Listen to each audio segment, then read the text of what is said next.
Nous terminons lentement le chapitre du livre de saint Alphonse Marie de Ligorie sur l'amour envers Jésus-Christ, avec un verset clé de l'apôtre Paul qui dit « La charité n'agit pas à la légère ».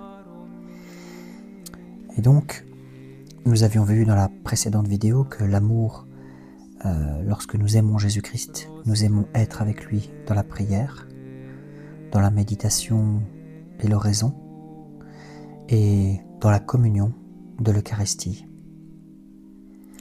Et je continue la lecture. Pour maintenir l'âme en ferveur, un autre moyen bien puissant, c'est la communion spirituelle, fréquemment renouvelée. Donc la communion envers l'Eucharistie, si vous voulez, mais on n'ingère pas le corps, enfin l'hostie, mais on a une communion spirituelle fréquemment renouvelée. Le Concile de Trente la loue grandement, et on recommande la pratique à tous les fidèles. Donc dans le décret sur le très saint sacrement de l'Eucharistie, il est écrit à la session 13 « Nos pères ont justement et sagement distingué 3 manières de recevoir ce saint sacrement. Ils enseignent que les uns ne le reçoivent que sacramentellement, ce sont les pécheurs. D'autres ne le reçoivent que spirituellement. Ce sont ceux qui, mangeant en désir le pain céleste qui leur est offert, avec cette foi, entre guillemets, vive, qui opère par la charité, en ressentent le fruit et l'utilité. Et les troisièmes le reçoivent à la fois sacramentellement et spirituellement. Ce sont ceux qui s'éprouvent et se préparent, de telle sorte que, revêtus de la robe nuptiale, ils s'approchent de cette table divine. » Fin de citation du Concile de Trente. La communion spirituelle consiste, dit saint Thomas d'Aquin, en un ardent désir de recevoir Jésus-Christ, présent dans le Saint-Sacrement. On comprend que les saints aient accoutumé de la faire plusieurs fois le jour. En voici une formule de prière. Mon Jésus, je vous crois présent dans le Saint-Sacrement. Je vous aime et je vous désire. Venez dans mon cœur. Je m'unis à vous et je vous prie de ne pas permettre que j'aie jamais le malheur de me séparer de vous. Et voici une autre formule plus courte. Mon Jésus, venez à moi, je vous désire. Je m'unis à vous. Restons toujours unis. La communion spirituelle peut se réitérer plusieurs fois le jour, dans l'oraison, dans la visite au Saint-Sacrement et surtout à la messe au moment de la communion du prêtre. La bienheureuse Agathe de la Croix, qui faisait chaque jour 200 communions spirituelles, cette bienheureuse était tertiaire dominicaine à Alcalá. Elle est décédée en 1621. Et elle disait « Si mon confesseur ne m'avait appris cette manière de communier plusieurs fois le jour, je n'aurais pas eu le courage de vivre. » Le 5e moyen de communier, le plus indispensable à la vie spirituelle et à l'acquisition de l'amour envers Jésus, c'est la prière. Je dis tout d'abord que, en nous fournissant ce moyen, Dieu nous montre la grandeur de son amour. Quelle meilleure preuve d'amitié peut donner une personne que de dire à son ami « Mon ami, demande-moi ce que tu veux, et tu l'auras. » Or, voilà textuellement la parole que Dieu nous adresse. « Demandez, et il vous sera donné. Cherchez, et vous trouverez. » Évangile de Luc, chapitre 19. Aussi, la prière est-elle déclarée toute puissante sur Dieu, pour obtenir n'importe quelle faveur. La prière, à elle seule, a une puissance spirituelle, a écrit Théodoret. Celui qui prie reçoit autant qu'il désire. Quelle est belle cette parole de David. Béni soit Dieu de ne m'avoir pas privé de ma prière, ni de sa miséricorde. Psaume 65. Et saint Augustin commente ainsi ce passage. Tant que tu vois que ta prière ne vient pas à manquer, sois rassuré. La divine miséricorde ne te manquera pas non plus. Et saint Jean Chrysostome ajoute « Nous sommes toujours exaucés. Quand nous prions Dieu, notre prière n'est pas finie, que la grâce demandée nous est accordée. » Si donc nous sommes pauvres, il faut nous en prendre à nous-mêmes. Nous ne sommes pauvres que parce que nous le voulons. Et dès lors, nous ne méritons pas qu'on nous plaigne. Aurait-il droit à la pitié, le mendiant qu'un seigneur opulent veut pourvoir de tout sur sa simple demande, et qui resterait dans son indigence, faute de demander ce dont il a besoin? Or, dit l'apôtre, voilà notre Dieu. Il est riche et prêt à enrichir tous ceux qui l'invoquent. Lettre de Paul aux Romains, chapitre 10. Ainsi donc, l'humble prière obtient tout de Dieu. Mais retenons aussi que, autant elle est efficace, autant elle nous est indispensable pour nous sauver. C'est une vérité certaine.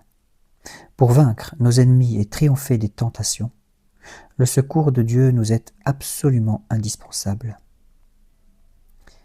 Et en certains assauts plus violents, la grâce suffisante que Dieu donne à tous rend possible la résistance à la tentation.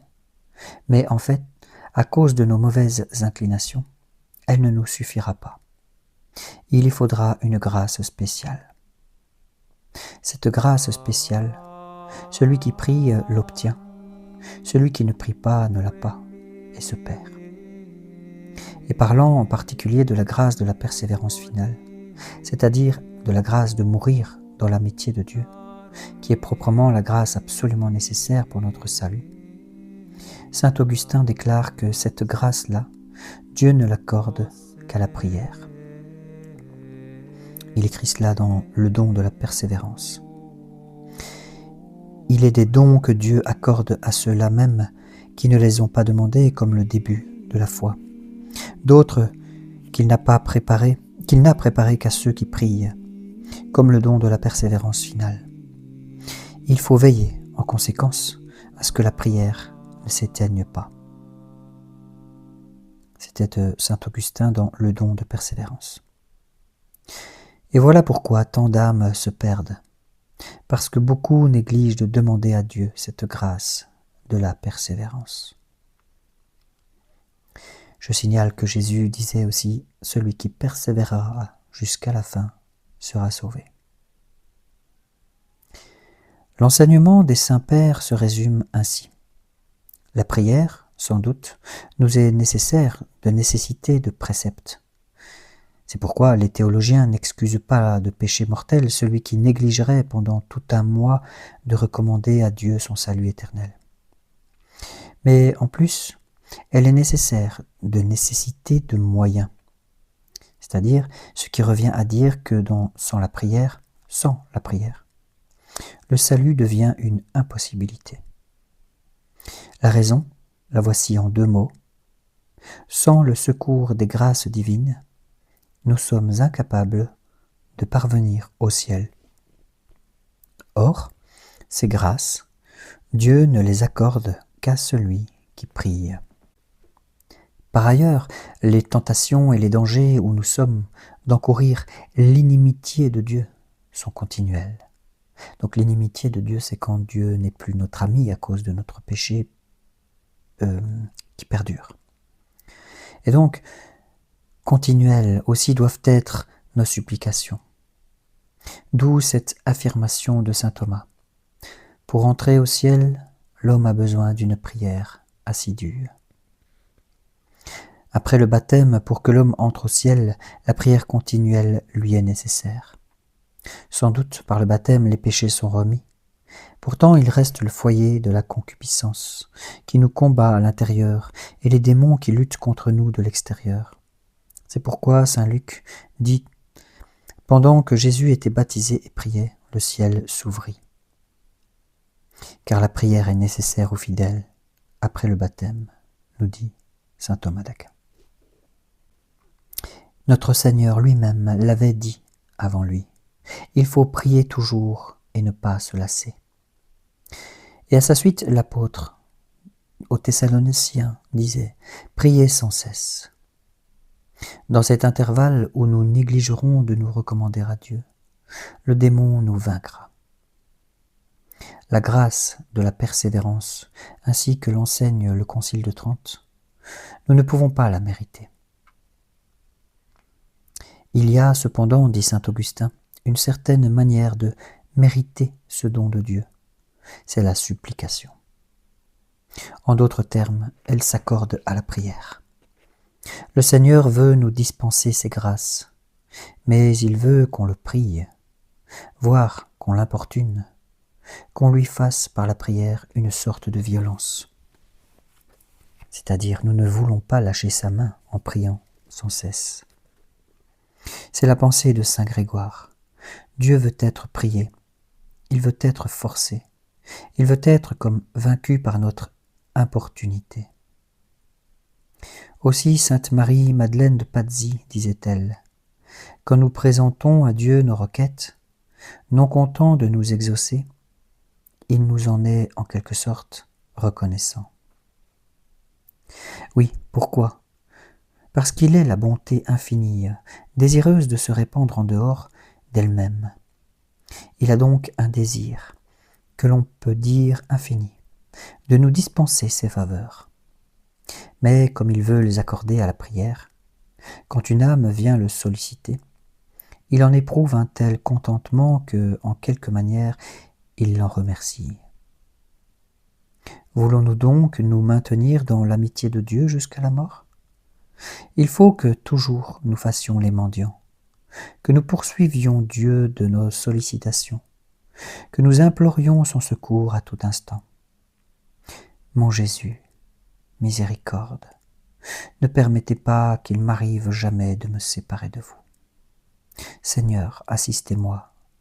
Mon Dieu, aidez-moi. C'était l'usage chez les anciens pères du désert de répéter sans cesse cette invocation. Mon Dieu, venez à mon aide. Seigneur, hâtez-vous de me secourir. Psaume 62. Seigneur, au secours, et vite au secours.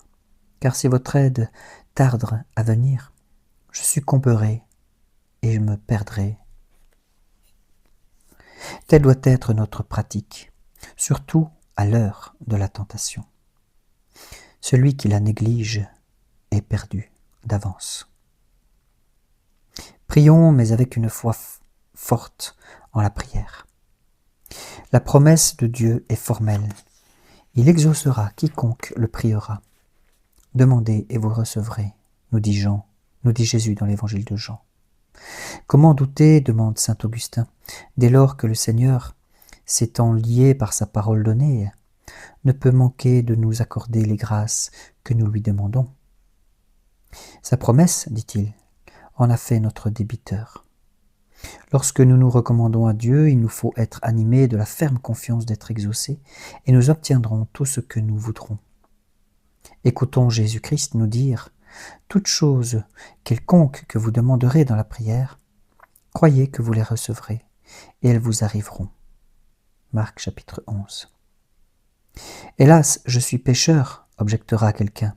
Je ne mérite pas d'être exaucé. » Mais Jésus-Christ a dit « Quiconque demande, reçoit, sans distinction de juste ou de pécheur. » Selon l'enseignement de saint Thomas d'Aquin, la force de la prière n'est pas dans nos mérites. Il dit, pour obtenir les grâces, elle ne s'appuie pas sur le mérite, mais sur la miséricorde divine. Sur la seule miséricorde de Dieu qui a promis d'exaucer celui qui le prie.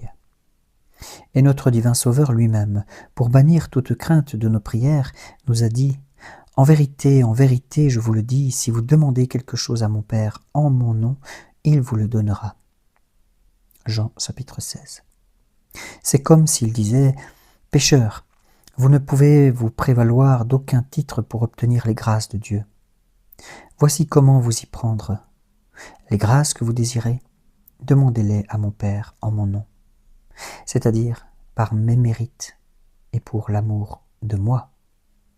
Sollicitez alors ce que vous voudrez, et tout vous sera accordé. Mais notons bien cette parole, en mon nom, c'est-à-dire, comme l'explique saint Thomas d'Aquin, au nom du Sauveur, par où il s'entend que les grâces demandées doivent se rapporter à notre salut éternel. Donc, ne l'oublions pas, la promesse divine ne regarde pas les grâces temporelles. Sont-elles utiles au salut? Dieu les accorde. Sinon, il les refuse. Aussi, les faveurs temporelles, il ne les faut demander que sous cette condition, qu'elles soient avantageuses pour notre âme. Mais s'agit-il de grâces spirituelles? Alors confiance, et confiance assurée, sans aucune condition. Disons à Dieu, Père céleste, au nom de Jésus-Christ, délivrez-moi de cette tentation. Donnez-moi la sainte persévérance. Donnez-moi votre amour. Donnez-moi le paradis. Ces grâces, nous pouvons aussi les solliciter de Jésus-Christ lui-même en son propre nom, c'est-à-dire par ses mérites. Car sur ce point encore, nous avons sa divine promesse. Si vous me demandez quelque chose en mon nom, je le ferai. Enfin, quand nous prions Dieu, souvenons-nous de nous recommander aussi à la dispensatrice des grâces, à Marie. C'est Dieu qui accorde les grâces, mais, dit saint Bernard, il les accorde par les mains de Marie. Cherchons la grâce, et cherchons-la par Marie, car ce qu'elle cherche, elle le trouve, et ne peut être éconduite. Si Marie joint ses prières aux nôtres, soyons rassurés. Les prières de Marie sont toujours exaucées et ne rencontrent jamais un refus. Prions. Ô Jésus, mon amour, j'ai la volonté bien arrêtée de vous aimer autant que je peux, la volonté de me sanctifier. Et devenir un saint, je le veux uniquement pour vous, contenter et vous aimer plus fortement en cette vie et en l'autre. Je ne peux, mais vous pouvez tout, et vous voulez, je le sais, que je sois un saint. Et déjà, par votre grâce, je le constate, mon âme soupire vers vous et ne va plus à la recherche d'aucun autre bien que vous-même. Je ne veux plus vivre à moi-même. Vous désirez que je sois entièrement vôtre. C'est là aussi ce que je veux. Venez et unissez-moi à vous. Unissez-vous à moi. Vous êtes une bonté infinie. Vous êtes celui qui m'a aimé sans mesure. Tant d'attraits et tant d'amour. Comment donc pourrais-je aimer en dehors de vous? Votre amour, je le préfère à tout ce que le monde peut m'offrir. Je vous choisis pour objet suprême et unique d'entre mes affections. Je quitte tout pour m'employer à vous aimer, vous seul, mon Créateur, mon Rédempteur, mon Consolateur, mon espérance, mon amour, mon tout. Je ne veux pas perdre la confiance de devenir un saint à cause des péchés de ma vie passée, mais je sais, ô mon Jésus, que vous êtes mort pour pardonner au repentir. Et je vous aime maintenant de toute mon âme et de tout mon cœur, et plus que moi-même. Et mon souverain regret est de vous avoir méprisé, vous, le souverain bien. Je ne suis plus mien, désormais je suis vôtre. Ô Dieu de mon cœur, disposez de moi comme bon vous semble. J'accepte pour vous plaire toutes les épreuves que vous voudrez m'envoyer, les maladies, les douleurs, les inquiétudes, les avanies, la pauvreté, la persécution, les désolations. Oui, pour vous plaire, j'accepte tout. J'accepte aussi la mort, telle que vous me l'avez préparée, avec toutes les angoisses et toutes les souffrances qui l'accompagneront. Et il me suffit que vous m'accordiez la grâce de vous aimer beaucoup. Aidez-moi, fortifiez-moi pour que je compense par mon amour, durant les jours qui me restent à vivre, les amers déplaisirs que je vous ai causés autrefois. Ô unique amour de mon âme, ô Reine du ciel, ô Mère de Dieu, ô grande avocate des pécheurs, je mets en vous ma confiance.